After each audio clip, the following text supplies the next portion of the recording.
Estás escuchando Entrevistas con Charlie.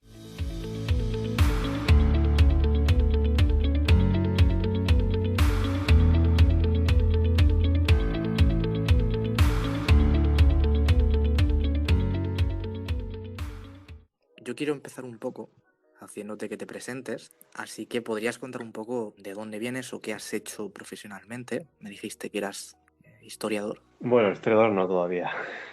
Sí, o sea, yo he estudiado el grado de historia, he estudiado un máster de profesorado y en la actualidad pues llevo un año y pico estudiando la oposición para profesor de historia. Además de estar con el tema de oposición, pues yo siempre he tenido inquietud por estos temas y luego además he empezado un par de proyectos que con el paso de los años espero que tomen forma y que tienen que ver pues con algunos ensayos sobre la historia de España o historia en general. Y además pues he empezado a hacer un canal de YouTube en el que trato de aportar vídeos que hablen de la historia desde un punto de vista pues diferente y que también tengan que ver con el interés que tenemos sobre el pasado desde el presente. Y bueno, y con el tiempo pues espero hacer más cosas. Y bueno, de momento pues creo que eso ya de currículum es lo importante. ¿Tú crees que, por ejemplo, para estudiar la historia hace falta una visión más holística? Es decir, saber un poco también de política, de sociología, o de un montón de temas más, para tener una opinión objetiva de la historia. Sí, o para tener cualquier tipo de opinión fundada, porque la historia estudia el pasado humano. Entonces tú tienes que estudiar realidades humanas que incluyen muchos más aspectos de los que sencillamente pues cualquiera puede observar sin ningún tipo de conocimiento previo. Entonces, la formación del historiador pues siempre requiere de una formación multidisciplinar que tiene que ver pues desde la filología a la crítica, la hermenéutica, es que la política, la sociología, luego cada historiador pues tiene su bagaje, pero es imprescindible, desde luego, algún tipo de formación multidisciplinar, sin duda. Vale, pues entonces vamos a empezar porque yo quiero empezar un poco hablando de España y quiero Sí. hablar un poco, pues desde cuándo se puede hablar de lo que es España, porque sí es verdad que ha tenido diferentes nombres y ha tenido diferentes concepciones también de verla.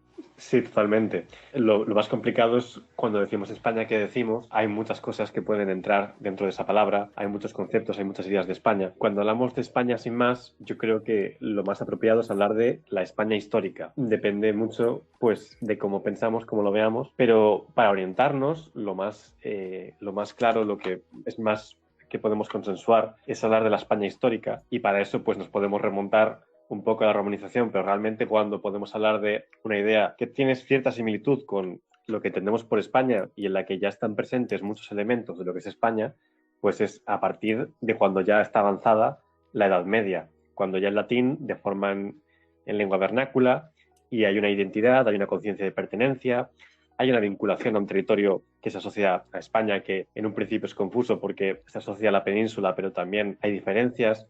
Pero hay un proyecto común que tiene que ver con alianzas cristianas frente al Islam. Hay una realidad política. Ya empieza a haber emperadores de España. Hispania se confunde con España. Incluso llega a haber ideas de unificación futura y que se llegan a plasmar en documentos políticos como es el Compromiso de Caspe a principios del siglo XV. Entonces, ya en esa época ya podemos empezar a hablar de algo. Cuando se empieza a parecer más a la actualidad es, siendo más estrictos, avanzado el siglo XVIII o a mediados del siglo XVIII, porque es cuando ya el antiguo régimen, con sus relaciones sociales, pues ya se van disolviendo, la gente ya sale de sus parroquias, ya se está disolviendo muchas lealtades. Hay, por ejemplo, en los ilustrados, hay conciencias que ya son, pues, tienen un componente cívico, un componente patriótico, que va mucho más allá de las identidades del antiguo régimen. Pero, sin embargo, por ejemplo, antes del siglo XVIII ya podemos hablar de una idea de España que se acerca bastante a la nuestra. No es la misma todavía, pero si lee uno, por ejemplo, a Juan de Mariana, pues se va a encontrar con que dice República de España. Y cuando dice república, está hablando de la cosa pública, de algo que va más allá de un patrimonio de un rey, que está hablando de algo que tiene que ver con una participación, está hablando de otra cosa. Entonces está hablando de algo que ya se empieza a aparecer. Y luego además en la época de Felipe II encarga a sus cronistas que se inventen o que encuentren que hay reyes desde un pasado muy remoto, se montan una película, bueno, interpretan que Túbal, pues hace muchísimo tiempo, pues fue rey de España. Entonces hay una conciencia ya que ya empieza a aparecerse, ya hay una cierta protonación, digamos, en la Edad Moderna. Pero se pueden poner muchos más ejemplos. A mí también me parece curioso que respecto al nombre de España, cómo se puede ver también una evolución, pues primero con el nombre de Hispania, luego va cambiando la H pasa a una Y, y también me parece muy curioso cómo va evolucionando también el nombre. Tengo otra pregunta también enlazando con esto, Sí. porque, bueno, sobre la idea de España, has hablado de Juan de Mariana, pero Sí. sí es verdad que la idea de España de Juan de Mariana sería distinta a la idea de España de, por ejemplo, los visigodos o la romana. Hombre, es que sí, claro. Lo que pasa es que los visigodos, yo no soy muy de Edad Media porque hay mucha problemática con las fuentes que hay. Hay muy pocas fuentes, son difíciles de interpretar, son muy poco representativas, entonces es muy a mi juicio es muy especulativo. Pero en los romanos tienen una idea que tiene mucho más que ver con la etnicidad. O en los visigodos todavía es Edad Media, pero realmente es, a mi juicio, más antigüedad tardía. Puede haber algo parecido, puede haber una especie de precedente, pero es algo diferente. Pero bueno, en los visigodos, por ejemplo, ya hay un vínculo religioso diferenciado, ya no es una pieza del Imperio Romano, Hispania. Hay una especie de precedente, pero pesan identidades que son demasiado distintas a lo que luego aparece, que está más ligado a lo que llega hasta nuestros días, que tienen que ver mucho más con la antropología, con la posesión de la tierra. Es que es muy distinto, porque la gente antes no veía un mapa, no salía de su parroquia, no conocía el mundo más allá de 50 kilómetros de donde nacía muchas veces. Entonces son ideas que son muy distintas y que es muy difícil trasladarse, pero por ejemplo, ya cuando estamos en el siglo XVI-XVII, ya vemos con el Renacimiento, pues recuperación de los valores antiguos, ideas cívicas, patrióticas, que van más allá de estos lazos más étnicos. Vemos lealtades que ya no son tanto de la monarquía, del reino, pero que siguen pesando. Por eso digo que ya es más en la Edad Moderna cuando se parece más a lo nuestro. Que de hecho es cuando lo que es la nación va cobrando un sentido mucho más político. Exactamente, exactamente. Es que yo estoy pensando ahora, por ejemplo, en un arbitrista, que son los que tratan de extender la idea de que cuando las cosas van mal, pues ya no es un castigo divino, ¿no? A principios del siglo XVII, y tú lees, por ejemplo, a un arbitrista que es Moncada, no me acuerdo el nombre, pero su apellido es Moncada, cuando habla de reparar el reino, cuando habla de lo que le preocupa a él, no habla de una dinastía, no habla de un reino, habla mucho de España y lo sustantiva. O, por ejemplo, hay versiones de la Numancia de Cervantes en los que España es un dios de la antigüedad. Y luego hay textos que uno lee de esa época que ya evocan ideales patrióticos que son bastante modernos, aunque en esa época pues primaban otros. Pero es que hay frases que podemos coger de Quevedo, que te digo que las dice Franco o alguien del siglo XXI, ¿sabes? Y te lo crees, porque son ideas muy similares. Es decir, que hay una idea que va mucho más allá de lo patrimonial, que está presente en élites, digamos. Has dicho también una cosa muy interesante sobre el proyecto común, ¿no?, que tenía España, pues, en el medievo. Y bueno, quiero hablar también de la Reconquista. Sí, respecto a esto, sí es verdad que hay un debate, bueno, yo creo que es un debate más modernista, se podría decir, que es respecto a nombrarlo o sea, nombrarlo con el nombre de Reconquista, ¿no? Como que hay personas que no aceptan eso, no aceptan llamarla así. Es que hay varios debates y luego está el debate de los estudiantes que están graduándose, los estudiantes que se han graduado pero que no saben mucho, está el debate de los académicos. Entonces hay varios debates. Hay gente que dice que el nombre no es correcto, pero por ejemplo podríamos hablar de recuperación o restauración de España y sería correctísimo, pero de todas formas hablamos de feudalismo y en la época del feudalismo no se decía feudalismo. Y así 1000 ejemplos más. Yo creo que lo más destacable es que hay personas que pretenden hacer pensar que la idea de Reconquista no tiene nada que ver con lo que ocurrió en el pasado, y eso es falso. O que se inventan incluso que es un proceso, que es una idea que se inventa en el siglo XIX a partir de la nada o de casi nada, y eso es falso. O sea, ¿existió entonces una intención de recobrar algo perdido por parte de los cristianos? Claro, claro, pero es que si eso se ve en la... Además, hoy en día todos tenemos internet, con muy poco esfuerzo se puede buscar crónicas de esa época y si se lee se va a ver que la idea de recobrar algo que se ha perdido, se decía la pérdida de España. Eso sale en las crónicas, sale incluso una crónica, la crónica mozárabe del siglo VIII, una que es de 754, que habla de la pérdida de España, etcétera, y se habla de la pérdida de España. Y es que es una realidad que es muy anterior al siglo XIX, o incluso al siglo XVIII, que es cuando supuestamente parece que a veces que el constructivismo degenera en una visión conspiranoica de la historia en la que hay unas élites que se inventan la nación a partir de la nada.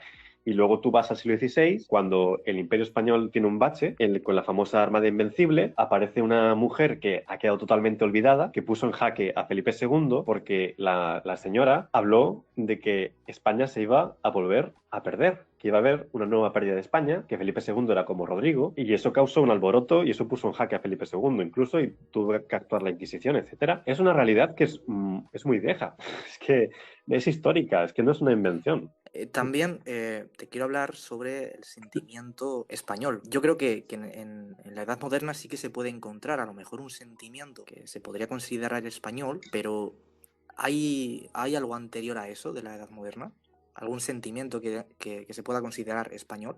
Una cosa que se me ha olvidado es el nombre de la mujer que decía, que es Lucrecia de León. Lucrecia de León. Vale, vale.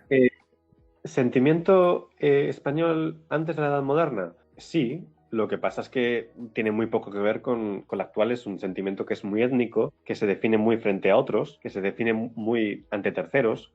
Entonces, por ejemplo, en la Edad Media sí que podemos hablar, por ejemplo, de una nación de naciones, porque las naciones son relativas, ¿no? Y pues un catalán en Castilla puede ser en catalán, pero cuando va a Francia, Alemania es un español. Pero, por ejemplo, no hay, por ejemplo, un Estado multinacional, etcétera, o plurinacional en sentido actual para nada. Pero claro que tú puedes encontrar, si lees, por ejemplo, el libro este de Maraval, del concepto de España, tú te vas a encontrar con que hay catalanes que cuando van a Alemania, creo que es Alemania o la parte fronteriza entre Francia y Alemania, que cuando van allí se identifican en español y que pueden hablar perfectamente en catalán y se identifican como españoles y que su referencia es España. En esa época la identidad nacional era muy distinta, pero claro que hay un cierto sentimiento español sobre todo cuando se va al extranjero, cuando aparece el gentilicio español, cuando lo registramos, mejor dicho, es en Marsella, en el norte de Italia, porque es cuando se va a otra parte y uno tiene que identificarse. Eso pasa en todos los momentos históricos. Cuando uno adquiere conciencia, muchas veces es cuando se va a otra, cuando se va lejos, cuando emigra, entonces adquiere conciencia. Por ejemplo, los gallegos, a lo mejor esto me lo pueden debatir, pero estoy bastante seguro y lo he estudiado, cuando adquieren conciencia de que son gallegos, es cuando emigran a América en masa en el siglo XIX. Es imposible que antes se percibiesen, o cuando emigran, por ejemplo, a Madrid o a Lisboa, ya en el siglo XVI-XVII, pero no es lo mismo porque no vuelven, es distinto. Hablar de, por ejemplo, de unos gallegos de ahí milenarios, por ejemplo, es más complicado porque no hay esa experiencia, digamos. Has dicho el término de nación de naciones. Con la diversidad de reinos que había en España, ¿se podría considerar a los reinos españoles entidades no identificadas con España? Bueno, eso es un tema que yo creo que es bastante interesante y nos falta, por ejemplo, conocer, o por lo menos fuera de los máximos expertos, cómo es el caso portugués. Pero en el caso de Castilla, el caso de León, el caso de Aragón, sí que hay una identificación con España y yo la veo en muchos momentos. Donde tengo más dudas es, por ejemplo, en el caso de Navarra. Y cuando digo Navarra, Navarra no es País Vasco, no es, es solo Navarra. No es Baskonia, Euskal Herria, sino solo Navarra. Porque sí que yo he leído, creo que era Carlos de Ayala Martínez, un historiador, que, por ejemplo, hay momentos en Navarra en los que los reyes, cuando hacen crónicas, pues como no ven interés en España, reducen la identificación que tienen con España. Es que la gente de la Edad Media no era estúpida, tampoco. Y tienen una relación con las identidades compleja como la tenemos a día de hoy. A día de hoy hay gente que se cree que a lo mejor porque hubo un proceso en el siglo XIX todos nos creemos que somos nacionales de tal país, pero si pasan cosas, pues cambiaremos. A lo mejor hay momentos en Navarra en los que yo he apreciado o he leído en este autor, que cambia la identidad, pero por ejemplo en Aragón, en Cataluña, cuando los aragoneses, catalanes, valencianos, baleares van a Italia y hacen un castillo en Nápoles, ponen rey de España, cuando es un rey de Aragón, y ponen Hispania Rex. Un caso que sería muy interesante es el caso portugués, y que yo creo que conocemos muy poco, o por lo menos más allá de super especialistas no conocemos y despreciamos. Porque sí que me consta que hay momentos en los que se identifican menos con España, más con España. Y sería muy interesante analizar, porque, por ejemplo, cuando son los reyes católicos, en la época de los reyes católicos, hay un rey portugués que protesta porque ha escuchado que los reyes católicos se hacen llamar reyes de España. Y dice, hey, que no controláis Portugal. Y Portugal es parte de España, pero luego en otros momentos eso desaparece. Entonces, que es Portugal, cuando se separa cuando desconecta con España, cuando reconecta, yo creo que sería un caso muy interesante de estudiar y que creo que más allá de los super expertos es muy desconocido. Vale, alguno a lo mejor pues pudiera entender ahora mismo en este siglo y en este momento que España todavía seguiría siendo una nación de naciones y muchas personas, o sea, legitiman la separación de algunas comunidades a través de esto y sobre todo a través de la historia, de cómo antiguamente pues, los reinos estaban más separados. Y yo te quiero preguntar si tiene alguna legitimidad ahora mismo, y habiendo pasado todo el modernismo y toda la edad contemporánea, si tiene algún sentido o alguna legitimidad separarse de España, que una región se separe de España.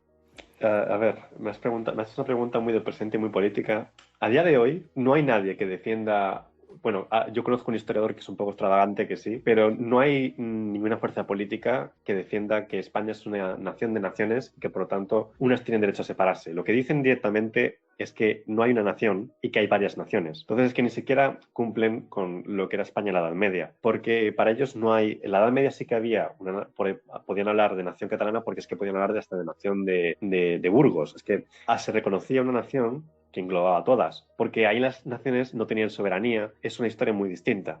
Y a día de hoy lo que las personas que justifican pues, una visión plurinacional de la historia de España, lo que dicen precisamente es que no existe esa nación común. Y entonces eso no tiene ningún tipo de sentido ni bagaje histórico si definimos la nación con cierta racionalidad. Actualmente no es la idea de nación de naciones la que está en disputa, salvo en casos muy extravagantes como, por ejemplo, un historiador que conozco yo, que es de mi facultad y que es un poco famosillo, que es Carlos Barros, que te dice nación de naciones y luego te dice Estado plurinacional y te lo mezcla y no se sabe muy bien si se lo cree o si no, son cosas distintas. Entonces, la pregunta que me haces así más actual no es exactamente que me preguntas si tiene algún tipo de legitimidad histórica. ¿Te refieres porque hubo una nación que fue subyugada, digamos, o dominada? ¿Te refieres a eso? Bueno, la pregunta iba más, ¿por qué legitimidad tiene ahora mismo, por ejemplo, pues Cataluña o el País Vasco, de querer separarse de España por a lo mejor algunos discursos que disgregan sobre que antiguamente pues era algo totalmente diferente a la totalidad de España? Pero yo creo que yo creo que lo has respondido bien. Sí, más o menos lo he respondido. Es que no, los discursos que utilizan no se ajustan a lo que es la historia. La única legitimidad que tienen actualmente es la de la fuerza que tienen. Es que, porque las manipulaciones históricas que hacen se nota que no son sinceras o que no son, digamos, que no tienen ningún tipo de base ni no tienen realmente importancia, porque al momento en el que tú la critiques y veas que no, les da igual y siguen igual. Entonces, eh, es que legitimidad Aún así, histórica es que no. sí, Dime. has dicho que, bueno, ellos no hablan de nación de naciones, pero yo creo que cuando hablan de federación sí que pueden hablar de ello, ¿no? La mente del nacionalista, todo lo que diga, o sea, es que le vale cualquier cosa para cumplir su objetivo y no tiene ningún tipo de piedad o de complejo a la hora de usar las palabras. Y te hablan de federación como te hablan de cualquier cosa. Es que no saben, es que te hablan de federación, pero luego les pides que te definan la federación y a lo mejor no existe ninguna federación así, como te la pintan. Luego no tienen claro que en una federación, por ejemplo, la federación, como diría Pi Margall, cuando una de sus partes se salta la ley, la federación entera tiene el derecho de hacerle caer la espada. Estoy citando a Pi Margall, no estoy citando a ningún nacional católico. Es que les da igual el sentido de las palabras y usan la que puede servir para crear alianzas o para crear legitimidad en la actualidad, fuerza, etcétera. Entonces, es que cuando hablan de federación, por ejemplo, en el caso de Esquerra Republicana, en los años 30, pues era más ambivalente y se podían conformar algunos con una especie de Suiza, que es una mezcla entre federación y confederación, en la que no hay derecho a autodeterminación, reparto de soberanía, etcétera. Pero cuando hablan muchas veces de federación en la actualidad, están hablando de un tipo de federación que no ha existido y de una forma parecida ha existido pues, en la Unión Soviética, en Yugoslavia, etcétera, y que no tiene capacidad para perdurar en democracia, etcétera. Y es una especie de discurso que pretende abrir una puerta a lo que es la separación, pero que no es algo que se plantee realmente en una federación. Es que Es una pregunta, me gustaría saber si tienen conocimientos sobre la campaña de África de 1860. En mi casa encontré, digamos, una medalla con una corona, y supuestamente buscando en internet se la daban a aquellos oficiales que participaron en la guerra, ¿no? Bueno, la campaña de África se refiere a la de 1860, cuando llega al gobierno la Unión Liberal y hay cierta estabilidad, hay cierto presupuesto y se plantea hacer una política exterior que no tiene un plan a largo plazo y que es muy errática, y se interviene, pues creo que es en Marruecos, y se interviene pues muy rápidamente para obtener una reparación de guerra, para movilizar a la gente en sentido nacional. Y bueno, pues en esa campaña pues se vio que había una movilización nacional en la gente corriente, por ejemplo, en España. Pero bueno, es que no sé, relacionado con todo esto, no sé qué comentar al respecto más. Vale, pues entonces vamos a hablar de la leyenda negra porque sé que creo que lo tienes fresco porque ayer sí, creo que ayer estuviste hablando de ello, ¿no? Sí, sí. Uf. Vale, pues yo quiero preguntarte primeramente, ¿qué es eso de la leyenda negra? Espera un segundo. Es que cuando yo he hablado de nación de naciones en la Edad Media, no digo nación en el sentido político, en el sentido actual ni moderno. Sí. Hablaba, creo que se quedó claro, en un sentido étnico, antropológico, etcétera, que no tienen nada que ver con lo que viene después. Yo creo que por subrayarlo, discúlpame. Sí, vamos, lo que dice también Gustavo Bueno de naciones étnicas. La leyenda negra, yo estoy tratándolo en el canal porque se está, a mi juicio, estirando el concepto, el término, la expresión.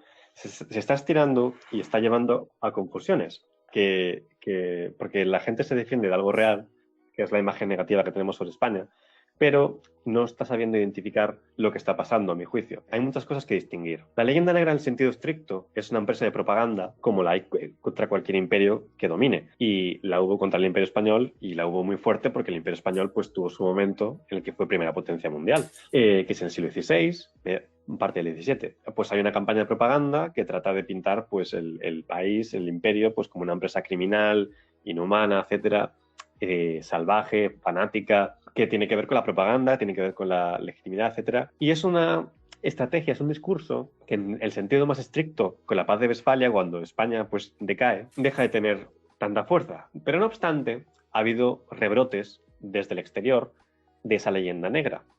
Y bueno, pues podemos hablar de los ilustrados franceses, aunque en realidad ellos lo hacen de una forma más compleja, porque cuando critican a España, lo que están haciendo es saltarse la censura que hay en Francia, porque si criticasen a Francia, les sufriría la censura, aunque la censura en esa época era un chiste en comparación con lo que vino después.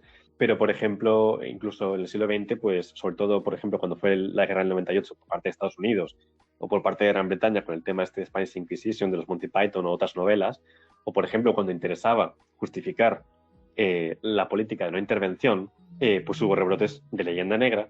Pero bueno, en la edad contemporánea, pues por ejemplo ha habido un mito más romántico que a veces retroalimenta la leyenda negra, a veces no. Entonces, por ejemplo, hay otro mito que es el mito romántico, que viene muy del exterior. Pero el tema es que en la actualidad se han mezclado cosas porque se ha dado una explicación de los problemas de España un poco presentista y un poco simple, y se ha tratado de contrarrestar una visión muy negativa con un análisis que descontextualiza a muchos personajes y que confunde pues el mito de la decadencia con la leyenda negra, que se confunde el mito del reformismo borbónico con la leyenda negra, que se confunde la estrategia de los ilustrados con la leyenda negra, que se confunde, y esto es muy importante, el mito y el relato de la España de los liberales decimonónicos del siglo XIX con la leyenda negra.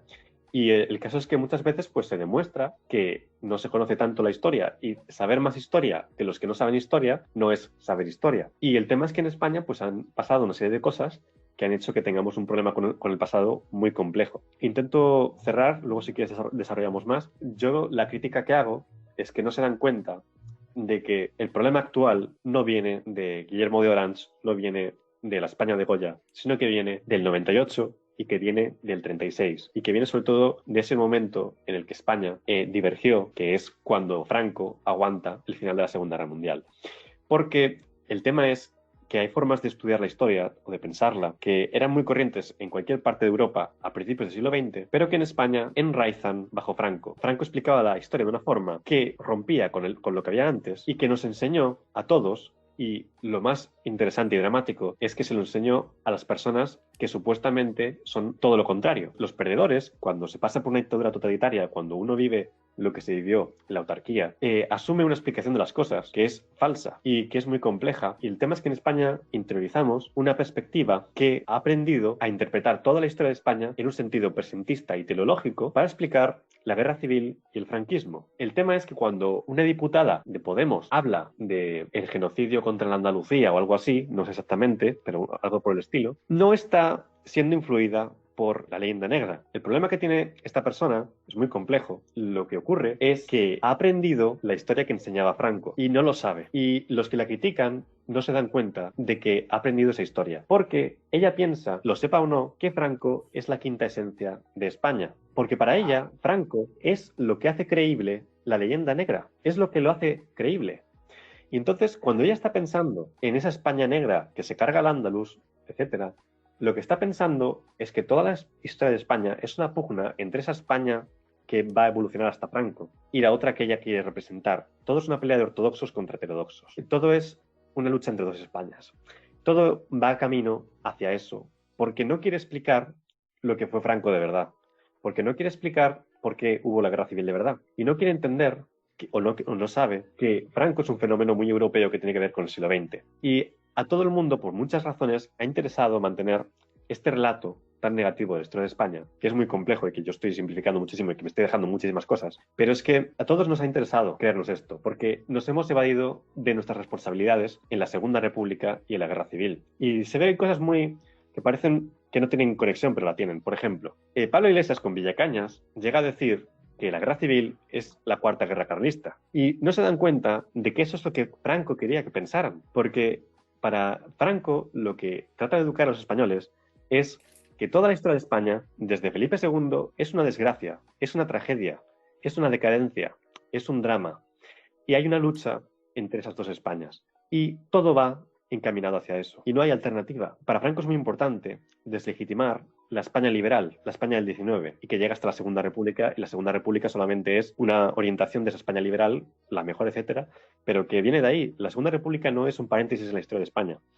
Entonces es que cuando deslegitima Franco esto y lo pinta como la España liberal, como algo que es falso, algo que es raquítico, una España liberal en la que siempre hay luchas fratricidas, en la que la guerra carlista es como la guerra civil, está mintiendo. Está mintiendo porque él lo que quiere que parezca es que cuando ocurrió la guerra civil, Franco no hizo nada nuevo. Y Franco sí que hizo cosas nuevas, que no habían pasado nunca antes.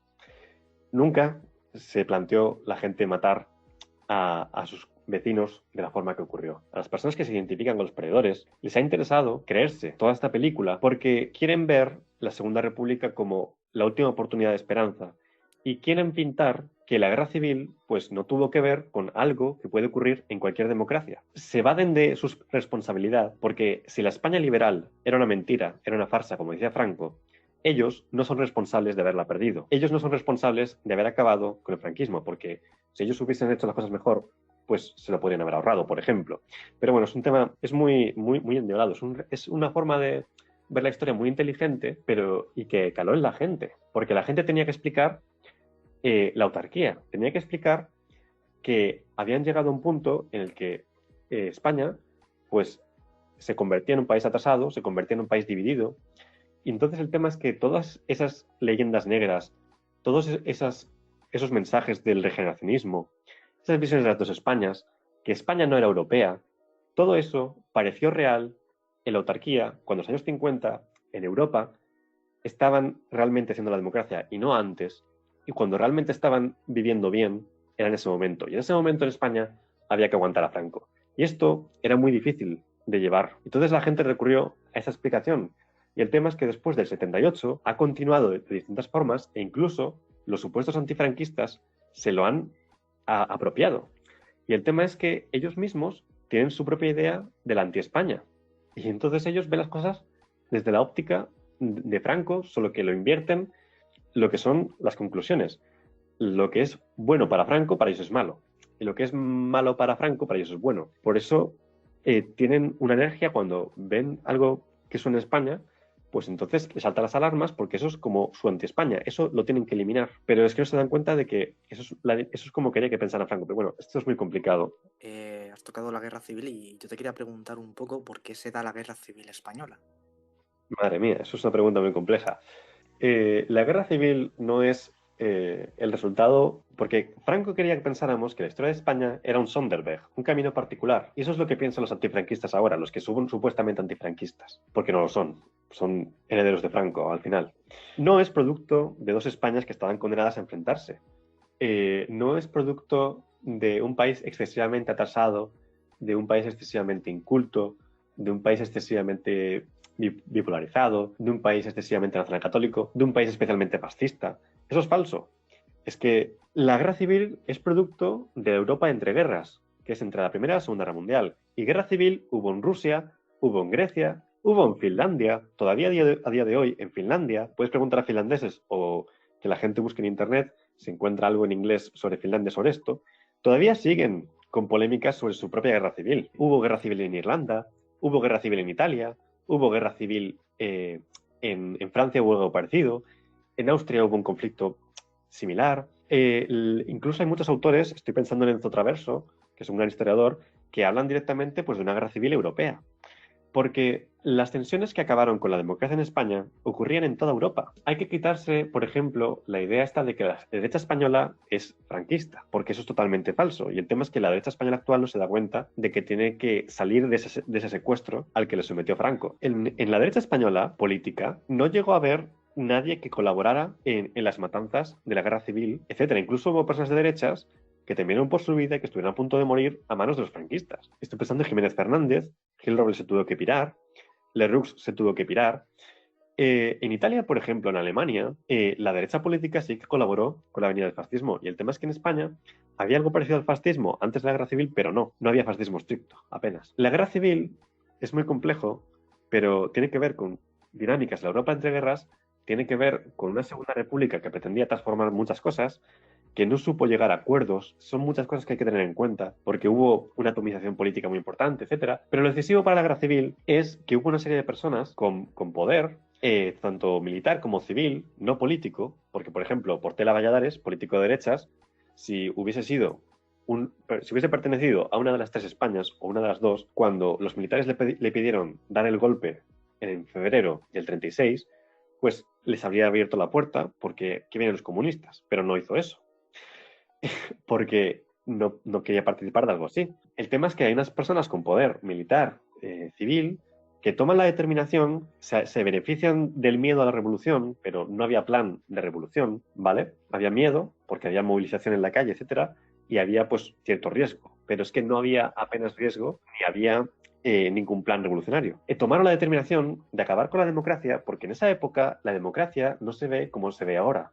Y en esa época se veía como algo que no funcionaba y con lo que había que acabar. Y en España hubo guerra civil porque era imposible acabar con la democracia llegando desde las urnas como en Alemania, desde un pacto con el poder como en Italia. Tiene que ver con que el golpe de Estado divide al ejército. Si no hubiese dividido al ejército el golpe de Estado, no habría habido guerra civil. Una guerra civil ocurre, y esto lo explica bien Julián Casanova, pero bueno, también lo explica García de Cortázar. García de Cortázar, en Mitos de España, Mitos de la Historia de España, es un historiador que ha sido invitado por Gemel dos Santos y tiene unas páginas en Mitos de la Historia de España que está muy bien y que recomiendo mucho leer, porque es que si el ejército hubiese estado unido y fiel a la República, era casi imposible que triunfase una revolución. Casi imposible. No voy a decir imposible porque es posible, pero es casi imposible. Y el tema es que cuando una parte del ejército dio un golpe y se dividió, se generan unas condiciones en las que hay fuerza para que haya una guerra, porque hay cierto equilibrio. Hay posibilidad de disputar. Si tú das un golpe y no tienes suficiente fuerza o tienes demasiada, no hay guerra civil. Automáticamente, pues, o pierdes o ganas. Y esa es la clave, el golpe de Estado que divide al propio ejército. Me faltan muchas cosas, pero bueno, es que es un tema muy complejo. Respecto a esto, ¿tú crees que, por ejemplo, ahora mismo la división ideológica y política que hay hoy en día, que es muy crispada, ¿tú crees que podría ser entonces por la guerra civil a lo mejor? La crispación actual viene de muchas cosas y la mayor parte de la crispación actual es muy parecida a la que hay en otros países de Europa Occidental. Lo que pasa es que también tenemos un problema en España, que la prensa pues pasa muy por encima lo que pasa fuera de España y incentiva que nos veamos el ombligo y no tengamos ni idea de quiénes somos, etcétera. Pero el tema es que la crispación que hay ahora tiene que ver con la crisis que padece la democracia en todo Occidente, tiene que ver con la crisis económica que hemos pasado, tiene que ver con la crisis que estamos viviendo ahora, tiene que ver con el problema catalán, la cuestión nacional, que eso es algo que sí que es un poco diferente, ¿no? En el caso español, pero que tiene su explicación también.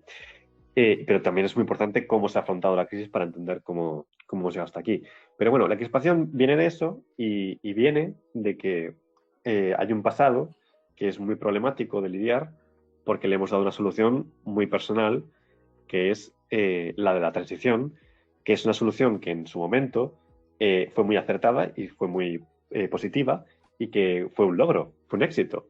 Pero el tema es que cuando pasa un tiempo hay que cambiar y hay que ser capaces de revisitar nuestra historia. Y cuando ha pasado el tiempo, ha habido unos políticos que han decidido no consensuar, han decidido utilizar la memoria y el dolor de las personas como un arma política, y ha sido por ambas partes. Ha habido muchos problemas ligados a cómo tratar algún tipo de justicia, algún tipo de memoria, pero a la vez debería ser desde un punto de vista reconciliador, pero no se ha conseguido. Entonces se ha vuelto, pues, tal vez por accidente, tal vez por interés, es muy complicado, pero es que se ha resucitado la forma que tenía Franco de ver la guerra civil. Y en la guerra civil hay un bando de los buenos, hay un bando de los malos, hay dos bandos, tienes que elegir y hay unos que tienen legitimidad, hay otros que no. Hay unas víctimas que valen y otras que no. Franco lo hacía en un sentido, pues ahora hay muchas personas que hacen el sentido contrario, pero es que es una traición enorme a los republicanos históricos, y quien los lea lo sabrá, plantear la guerra civil como un intento de que hay una parte de las víctimas que tienen que ser pues como olvidadas, digamos, y que tienen que ver con que es muy difícil tratar con el pasado, es muy difícil tratar con el pasado que tenemos, y no ha habido suficiente madurez para tratarlo, y han primado pues otros objetivos, y estamos aquí pues con muchos problemas con nuestra propia identidad, con nuestro pasado, etcétera. Sí. Yo también opino lo mismo en ese sentido. Yo creo que también hay una carencia de conocimiento sobre lo que somos como país, como nación. Totalmente. Y, Sí, sí. y bueno, hay algo que también he dicho algunas veces, que bueno, cuando la gente hablaba de libertad de expresión, yo decía que antes de eso pues habría que tener libertad de pensamiento, porque por mucho que nosotros pues hablemos de, o podamos hablar de lo que queramos, si no somos capaces de pensar por nosotros mismos, pues difícilmente nos va a servir para algo. Y en ese sentido sí que veo como que desde las instituciones pues nos venden muchos discursos y una historia muy personalizada sobre España, y no tienen en cuenta pues con toda objetividad la historia completa, por ejemplo con la Ley de Memoria Histórica, que es básicamente pues una visión de la historia, se podría decir. No, pero es que, bueno, y el tema es qué visión de la historia. Es que hablar de objetividad es muy complicado. Yo soy partidario de que hay dos tipos de historia. La historia científica y la historia social. Es decir, la historia que tiene una función social. Porque al final es imposible tener una historia científica que te acabe de dar las claves que todo el mundo busca en la historia, porque todo el mundo necesita un pasado al que agarrarse para explicar quién es. Y al final yo pensaba que sí, pero al final pasa el tiempo y creo que no. Que al final uno tiene que construir un relato que debe tener cierto componente objetivo científico, pero que al final tiene que tomar un partido, tiene que tomar una forma de ver las cosas. Es interesante lo que me comentas, pero es que claro, es que hay que ver la historia de una forma mucho más compleja y mucho más cercana a la realidad. Y lo que me comentas de libertad de expresión es que, además de libertad de pensamiento, es que para que la libertad de expresión sirva para algo, tienes que tener acceso a la verdad. Porque si al final estás hablando de ficción, estás hablando de tus fantasías, etcétera, no sirve de nada que te puedas expresar. Es como la democracia. ¿Tú cómo vas a tener el poder si ni siquiera sabes qué es lo que está ocurriendo realmente? Y en el tema de la guerra civil es que se está simplificando las cosas de una manera que es escandaloso que todavía no estemos así, y es muy insultante. Yo llevo 10 años preguntándome sobre la guerra civil y creo que se sabía más hace 10 años, exceptuando algunas personas, pero por lo que es la gente corriente, se sabía más hace 10 años que ahora, que parece que estamos cada vez más tontos. Y es compatible, por ejemplo, reivindicar una legitimidad de los republicanos con reivindicar pues que cometieron errores, que se puede hacer mejor, que hay que aprender de eso y que hay que recordarlo. Se puede reivindicar la legitimidad de los republicanos y se debe reconciliar y se debe reconocer que ha habido víctimas pues, por ambos lados y que eso no estuvo correcto, pero es que además eso poco tuvo que ver con los republicanos, porque además es que dentro de los supuestos republicanos había muchas personas que no eran republicanas. Y a día de hoy, cuando Irene Montero se reivindica en un republicano, se reivindica en Federica Montseny. Y Federica Montseny era del sector más antirrepublicano del anarquismo. Entonces, es un poco delirante. Azaña, poco antes del golpe de Estado, no dice los militares van a acabar conmigo porque hay una lucha de dos Españas, etc. Dice, el mayor peligro de la República son los anarquistas. O sea, es que es alucinante que estemos con visiones tan simples del pasado. Es que es increíble, a mí me parece increíble. Pero bueno, y estabas una última cosa, que es que no conocemos nuestra historia. Eso lo has dicho, ¿no? Que Sí. nos desconocemos muchísimo y cuando miramos al pasado, miramos de una forma tremenda. Y no nos conocemos porque se nos ha ocultado una parte de nuestra historia.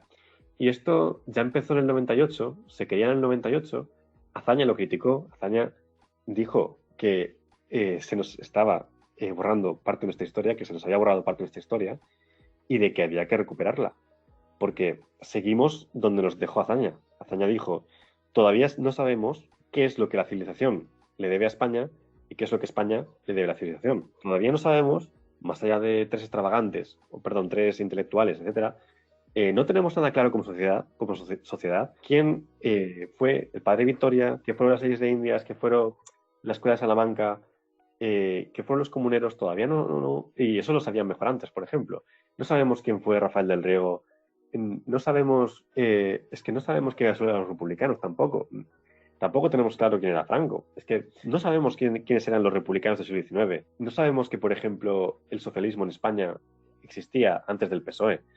No sabemos que en la guerra del 98 los republicanos, que hoy pareciera que son totalmente antiespañoles, pues estaban llamando al gobierno eunuco, por no defender la españolidad de Cuba y por no ser beligerante. No sabemos que se fue a la guerra de Cuba, se mandó a la gente a una guerra perdida porque tenían miedo de que los militares trajeran otra república. O, por ejemplo, es que estoy pensando en el republicano Estebanez, porque hay gente que piensa que siempre hemos visto las cosas de la misma forma y que siempre hemos tenido una visión tan negativa, que siempre nos hemos creído que somos un país aislado, antieuropeo, etcétera. Pues Silena Estebanez, en 1890, dice que los españoles son demasiado europeos y que han olvidado su propio espíritu, su propia raza, llega a decir, ¿no? Se refiere a su propia cultura y les acusa de estar europeizados, de estar empanados, y les dice, hay gente que piensa que este señor podría ser negro legendario. Bien, pues este señor lo que anima, y fue ministro de la Primera República, Estebanez, anima a que aprendamos de Cortés, Pizarro, etcétera, y que hagamos esa tradición española de rebelarnos contra el poder y decidir nuestro destino. Y apela a eso para que la gente se rebele y para que la gente mande, para que el pueblo sea rey, como diría Abdón Terrades. Entonces, es que tenemos que...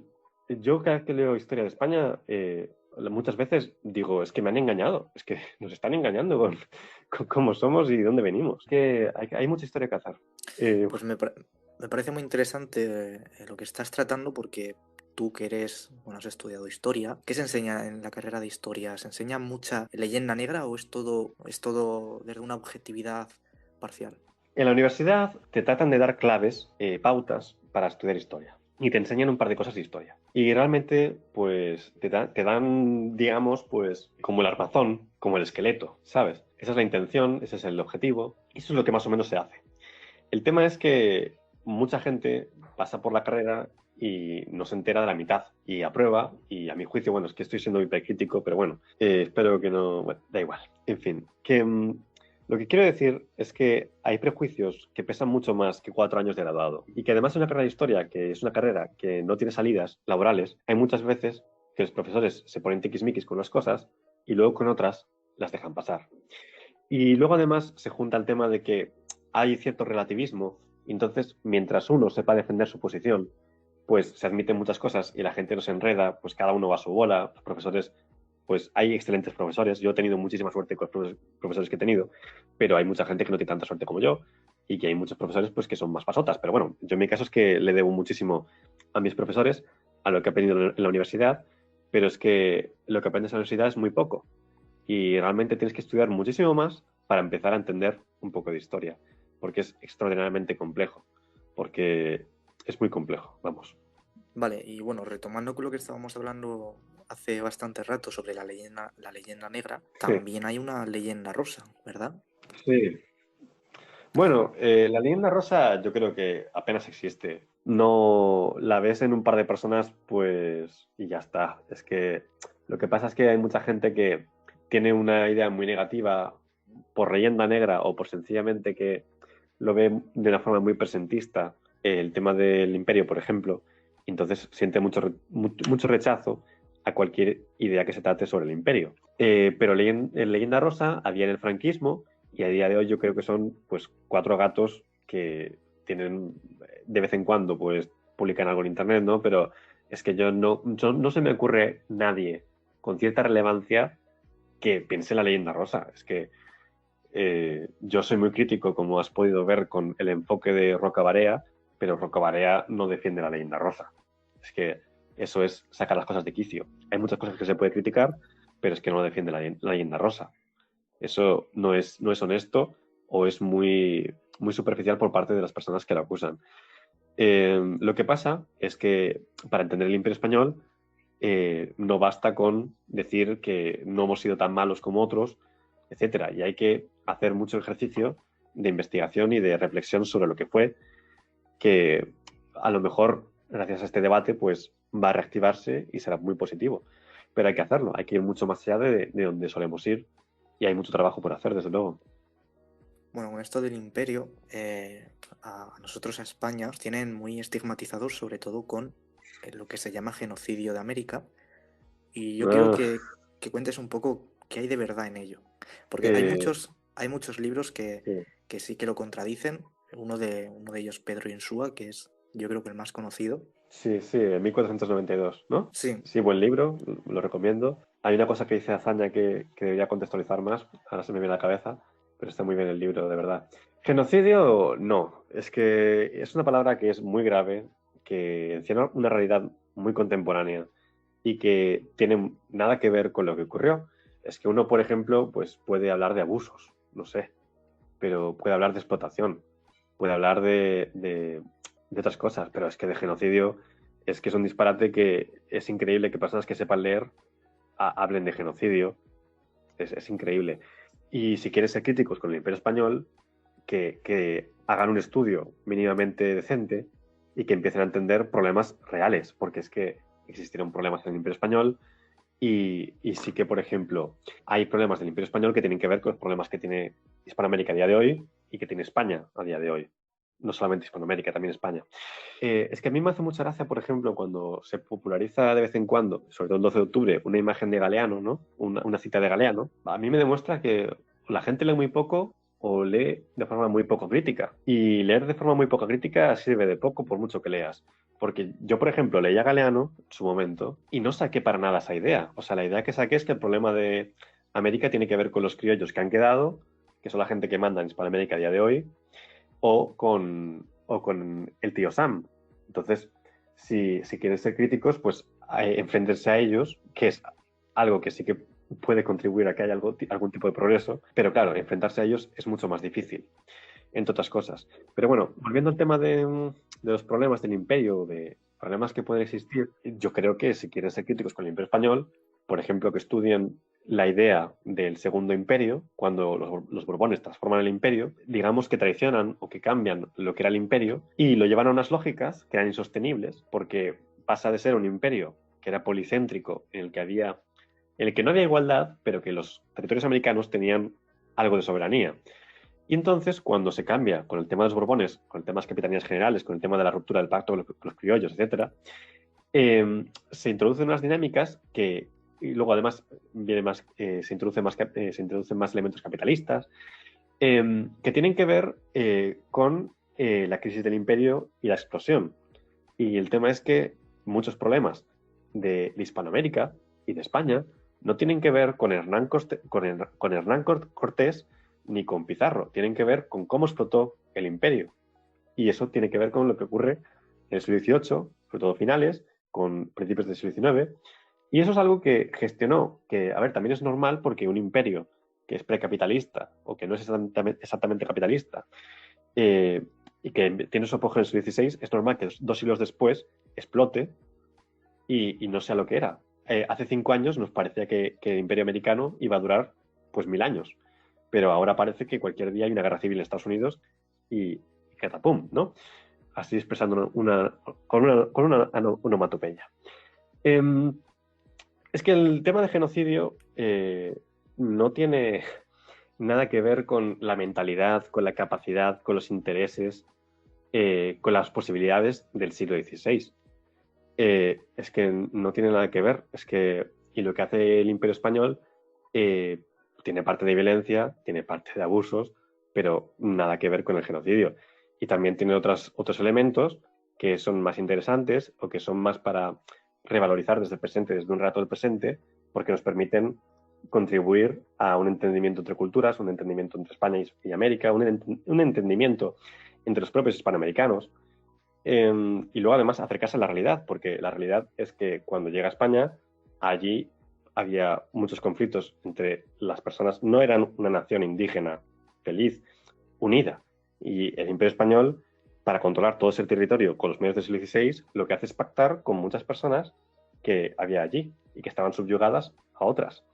Y además pone una paz hispánica o una paz romana, porque hay que entender también, es muy interesante comparar el tema del Imperio Romano con el Imperio Español, el Imperio Alejandrino, y además eso tiene que ver para entender cómo luego explota, porque el Imperio Español desarrolla un sistema que es muy complejo, no voy a poder resumirlo ahora, pero que encuentra agentes en América, que son indígenas, etcétera, o españoles, que les proporcionan unas posibilidades que generan interés en participar en el imperio. Entonces, es que el término genocidio no sirve para entender prácticamente nada. Es que las personas en Hispanoamérica a día de hoy no tienen un aspecto europeo, además. Es que es algo que es tan evidente, no sé. Es que el primer y gran proyecto intercultural de la historia es el Imperio Español, es Hispanoamérica. Y es un preludio de lo que está ocurriendo ahora, de lo que ocurrió después en Estados Unidos con el melting pot y lo que está ocurriendo ahora con la globalización, la aldea global, todas estas historias. Entonces, es que, no sé, es que el genocidio es fascinante, no sé. Además bueno, si nos ponemos a criticar estas cosas, yo creo que el imperio inglés fue mucho más cruel que el español en ese sentido. Claro, pero ellos ganaron. Sí, pero bueno, respecto a ellos no hay tampoco que yo conozca una leyenda negra como en la nuestra, en este caso. La hay pequeña, pero es que no tiene fuerza porque no han caído todavía.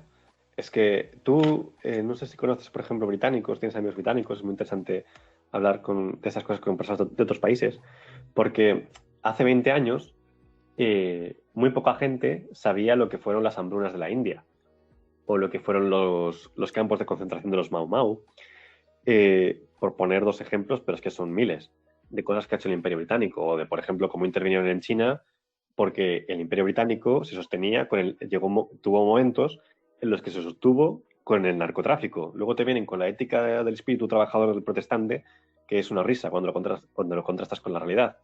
Porque el Imperio Español, cuando se sostiene con esclavos, es en todo caso en el siglo XIX, o muy finales del XVIII, en partes muy concretas, no antes, aunque hubiese esclavitud, efectivamente, pero es que no se sostiene con eso. Y el Imperio Británico, pues, se sostuvo con esclavitud, se sostuvo con la deportación de los indígenas de Norteamérica, se sostuvo con narcotráfico, se sostuvo con muchas más cosas. Pero bueno, lo que quería decir es que los británicos, hace 20 años, muy pocos sabían vergüenzas de su imperio. Ahora están en crisis y ahora están siendo más conscientes de ellas y se están explicando más y están siendo más conocidas. Y si, por ejemplo, Gran Bretaña, dentro de 30 años, quiebra, será mucho más conocido pues una leyenda negra británica, etcétera. Y lo que no se puede hacer es pensar que porque, por ejemplo, podemos encontrar a un historiador en los años 60 que hablaba de los crímenes de los británicos, que ya en los años 60 eso era una imagen que tuviese fuerza y que tuviese expresión en la mayor parte de la gente, sino que fue algo muy posterior, aunque los documentos pues, pueden inducir a engaño porque es muy difícil acceder a la realidad del pasado. Y uno no puede, por ejemplo, explicar el final, imagínate, del Imperio Británico por la fuerza de la leyenda negra del Imperio Británico, aunque la leyenda negra del Imperio Británico, pues desde un prisma humanista a lo mejor podríamos argumentar que es más veraz, ¿no? Pero bueno, creo que se ha entendido lo que quería decir, ¿no? Sí, esto de hecho lo hablaba el otro día con una persona que era psicóloga forense, y estuvimos hablando un poco sobre cómo hay discursos que a lo mejor tratan temas de hace 700 años, donde la vida era muy diferente, había otras cuestiones, era otro momento, y lo extrapolan a la época actual, ¿no? Es decir, cómo con la moralidad de ahora juzgamos hechos que han pasado pues hace 700 años. Claro, sí. Vale, pues entonces ya la última pregunta era tratar sobre la Inquisición española. Yo lo único, que es un tribunal religioso, que ya se distancia, se separa de Roma, que es un instrumento del poder de la monarquía española, que es un instrumento mucho más moderno que medieval. La Inquisición medieval es otra cosa y es francesa, y luego además se mezcla en un contexto de el problema cátaro. Entonces se mezcla ahí con otras cosas. Bueno, la Inquisición se dedica a herejías, se dedica a otras historias, se dedica a acabar con supersticiones, se dedica a acabar con enemigos políticos. Puse el ejemplo antes de Lucrecia de León. Yo creo que hace falta realmente otra reflexión sobre la Inquisición española, porque las que tenemos yo creo que no nos sirven, porque la Inquisición española pues seguramente no fue ni una cosa ni la otra, y se le achacan cosas que algo de verdad puede haber. Yo creo que algo de verdad puede haber, pero para nada lo que se pretende muchas veces. Y bueno, hay veces que, ligando con lo que te comentaba antes, tú puedes leer a una persona muy inteligente como Villacañas y te dice cosas de la Inquisición española desacertadas, y la más desacertada es que te la pone hablando de Franco, como si Franco no tuviera que ver con un fenómeno del siglo XX que ocurre en cualquier país europeo, que puede ocurrir en cualquier país occidental, en cualquier país del mundo, y te saca la Inquisición para explicar el franquismo, que es extraordinario. Pero yo creo que hace falta una reflexión por un lado, y luego hace falta ver otros análisis, porque, por ejemplo, yo tuve una profesora que es una gran profesora, una de las personas que más sabe de historia que he conocido, que es una catedrática, que es Ofelia Rey Castelao, que tiene un currículum que es muy especializado, pero sabe muchísimo de historia, y ella investigó el tema de la Inquisición en Galicia. Se ve que pues es un tribunal pues que no juzgaba a la gente de forma masiva, no era algo tiránico, despótico, etcétera. No es algo que podía tener un componente, pero es que también es en la época de intolerancia religiosa, que no solamente es en España, etcétera. Pero lo que más me interesa aquí destacar, y creo que es lo que mejor puedo aportar yo, es que seguramente cuando se trata de la difusión de ideas, lo decisivo no es la Inquisición. Lo decisivo es que haya un clima de poco debate. Lo decisivo es que hay una crisis de la imprenta española, que ya la imprenta quiebra en el siglo XVII y se pasa a depender de lo que se imprime en Francia. Hay un clima de empobrecimiento, hay una falta de inversión por parte de las administraciones, hay un problema que eso lo trata mi profesora en un artículo que está en Alnet, que es que no les llegan a las universidades todos los libros que quieren. Y entonces, claro, es que seguramente si queremos hablar de problemas de falta de cultura, de atraso, etcétera, que se exageran o lo que sea, es que a lo mejor, pues si hubo un problema de atraso, no tiene que ver con la Inquisición, sino con el hecho de que el poder se escaqueaba de proporcionar recursos a la gente para estudiar, para investigar, etcétera. Entonces, yo creo que hace falta este tipo de perspectivas, que a lo mejor en el siglo XIX los problemas de atraso no tienen que ver con el catolicismo, sino que tienen que ver con que el gobierno se desentendió de financiar la educación pública, y de que incluso, no recuerdo si es la época de Isabel II o es la época de Cánovas, que le dieron la competencia de la educación, no sé si es la primaria o la secundaria, a los ayuntamientos. Entonces, cuando se los daban a los ayuntamientos, pues la gente no controla los ayuntamientos, no se implica de esa forma, y al final los ayuntamientos los ayuntamientos se escaqueaban. Y entonces, porque claro, cuando tú descentralizas, ya la gente tiene una relación distinta con el poder y hay veces que se escapa de control, etcétera. Y yo creo que ese tipo de perspectivas serían más interesantes a la hora de hablar de ciertos problemas. Pero bueno, yo creo que hace falta un debate, un auténtico debate sobre todo esto.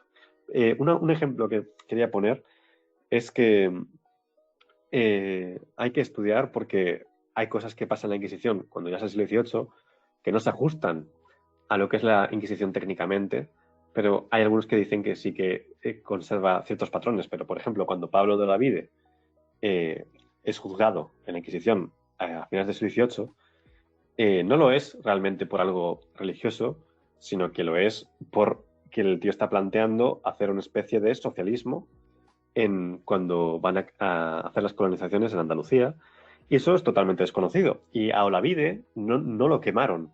Y tú te vas a Francia y hay un personaje similar que sale en la historia de la Revolución Francesa de Peter McPhee, que sí que lo queman.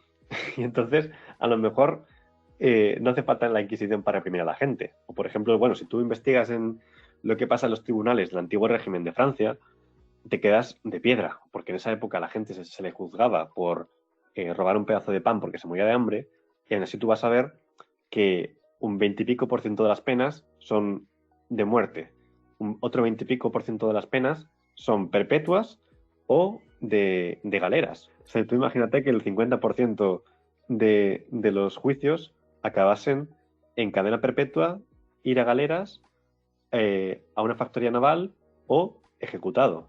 O sea, ¿qué clase de justicia era esa? Y no tenían la Inquisición.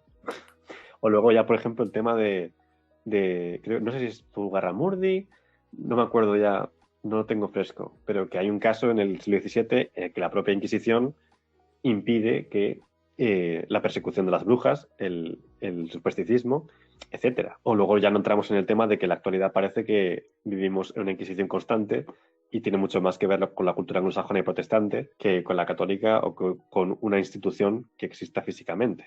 Y sin embargo estamos viviendo a veces un cierto dispositivo inquisitorial que nos acecha en el siglo XXI. Vale, y bueno, respecto a libros para estudiar un poco de historia, ¿tú cuál dirías? A lo mejor los 3 mejores libros para comprender un poco mejor la historia. Que es un poco difícil, pero según tu Bastante experiencia. difícil. Yo hay un libro que para todas las personas que interesa historia de España, historia del desarrollo, historia de la economía, por qué ha habido atraso, etcétera, económico, yo recomiendo muchísimo un libro que a mí me ha parecido impresionante, que es El pozo de todos los males, de varios autores, entre ellos Lorenzo Fernández Prieto, Ramón Garrabou, y es un libro que es muy bueno. Tiene algunos capítulos que los puedes leer rápido y tiene otros que hay que darle vueltas, que hay que pararse a pensar. Y no es muy complicado, yo creo que es asequible para todo el mundo. Y es un libro que es historiográfico, es riguroso. Es un poco denso a lo mejor, bueno, pero no es muy largo. Un libro que es buenísimo para el siglo XX es el de Eric Hobsbawm. Piense uno, sea uno marxista o no, o comunista o no, es un libro muy bueno. Otro libro que se me ocurre ahora, que se me viene a la mente, para decirte un tercero, es Tierra Negra, de Timothy Snyder. Es un libro que te explica el Holocausto de una forma que nunca te la han contado, porque te explica muchas cosas que te complican mucho lo que fue el Holocausto y cómo fue posible y cómo se llegó a asesinar a tanta gente, porque te explica el tema, por ejemplo, de las experiencias coloniales de los alemanes en Namibia, te explica el tema de cómo se vivía la realidad del imperio y cómo los alemanes, mucho antes de que apareciera Hitler, tenían la necesidad de tener sus negros, de imperar, o cómo veían a los eslavos, o cómo fue la política exterior, cómo fue tan importante el no entendimiento entre Polonia y Alemania por la cuestión judía y cómo los polacos, por tener tantos judíos, influían mucho en la política exterior de la época. O cómo, por ejemplo, muchas personas que eran del espacio soviético tuvieron que elegir entre su vida o salvarse matando a los judíos. Y entonces ves que cómo se mata a tanta gente es extraordinariamente complicado y de que mucha gente murió siendo fusilada o de otra forma, pero no en los campos. O de que, por ejemplo, o el tema es muy importante lo que trata del tema jurídico, el tema de lo que es una estructura estatal y de cómo influye eso en la dinámica del Holocausto y te quedas de piedra cuando ves que las burocracias, aunque sean ocupadas por nazis, salvaban gente. O que es más difícil matar a la gente, aunque tengas tú un régimen nazi, si tienes un aparato burocrático, administrativo, una ley, etcétera. Que los nazis, donde más mataron fue donde destruyeron los estados y donde desataron la anarquía nazi. Vale, pues tenemos una pregunta, voy a ponerla. Buenas noches, entrevistas. Buenas noches, Andy. Chicos, quiero felicitarlo primero por el buen podcast, ¿no? Y de la manera que explicáis las cosas sencillas y entendibles. Así que felicidades de antemano. Y al oírlo a ustedes hablar del tema de la Inquisición, ¿no? Estamos pensando que eso fue ayer. Estamos hablando de que hace 187 años habían unos psicópatas ahí, ¿no? Que hacían parrilladas de personas. Y eso fue ayer, ¿no? ¿Cuánto hemos cambiado? Bueno, se sigue. Bueno, no se lleva a la parrilla, pero bueno, yo creo que podemos hacerlo mejor, sí, podemos seguir cambiando. Así que nada, chicos, buenas noches y buen podcast. Bueno, pues Respondo ha yo. tocado el tema de cómo hemos cambiado. Yo creo que la evolución social es algo que se da pues desde siempre y bueno, yo creo que es un proceso que al final se va a terminar dando. El llegar a sociedades pues como la actuales, pues es normal que no se den ahora mismo acontecimientos como la Inquisición española, como matar a alguien por la calle o juzgarlo de manera como se juzgaba hace a lo mejor, pues, yo qué sé, 200 años. Bueno, yo lo que sí, muchas gracias por el comentario. Creo que ya en esa época de la Inquisición ya no hacía esas cosas, pero bueno, hemos cambiado porque la historia es cambio. O sea, la historia es cambio constante. Ahora no se me viene a la cabeza ninguna frase así de Heráclito o de Hegel para hablar o de Castelar, para hablar porque tienen alguna sobre cómo la historia es cambio. Pero desde luego es cambio, pero también hay continuidad y bueno, que a lo mejor hay cambio, pero a lo mejor no es tan distinto lo que se hacía con la Inquisición respecto de los linchamientos que pueda haber en ciertos momentos del mundo contemporáneo, o ciertos juicios ideológicos o respecto a las creencias, etcétera. ¿Tú crees que, por ejemplo, el cambio se ha dado pues, gracias a las personas que han provocado ese cambio? O sea, me explico, a todas las revoluciones, a todos los movimientos revolucionarios que se han dado en la historia, ¿tú dirías que el cambio social se ha dado gracias a eso o que tarde o temprano se iba a terminar dando? Hombre, desde luego que sin el movimiento y sin las luchas no se consigue nada y eso cualquiera que vea historia lo va a entender cuando se profundiza.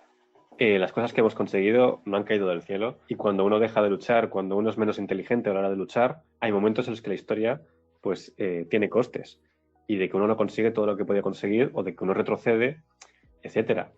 Entonces hay cosas, es muy complicado. Yo tenía unas ideas sobre la historia hace un tiempo, ahora son muy complicadas y tengo que hacer una labor todavía muy larga por encontrar una filosofía de historia, una metodología de la historia, una concepción de la historia. Pero claro, es que es muy difícil cuando hay cosas que hay razones o hay realidades estructurales que ya tienden o que ya precipitan respecto a lo que realmente consiguen las personas. Es extraordinariamente complicado. Porque, por ejemplo, uno podría pensar que cuando hay una sociedad que hay cristianismo, hay derecho romano, hay varios elementos, hay capitalismo, y entonces en el capitalismo, pues, explotar a la gente ya no es lo mismo, entonces el tema de la raza se puede volver a favor o en contra. Es que, digamos que puede uno pensar que ya, pues, que votase la gente no era tan importante, pero sí que hubo que luchar por ello y algo tenía que haber. Vale, bueno, pues que ya con esta última pregunta ya lo doy por finalizado porque como no hay más, pues bueno, si alguno quiere preguntar algo más, pues está a tiempo de hacerlo y si no, pues lo doy por finalizado. ¿Algo tú que añadir, Andy, acerca de todo lo que hemos hablado? Ahora no se me ocurre nada, la verdad. No se me ocurre nada. Lo único, darte las gracias por el interés y espero, y bueno, creo que ha salido algo más o menos interesante. Que la gente sea piadosa con mis respuestas porque nadie es perfecto y yo tengo mucho que aprender todavía, que tengo 25 años, no, 24, perdón. Y bueno, nada, muchas gracias a todos. Sí, yo lo he visto muy interesante y bueno, hemos tratado pues de todo, así que genial.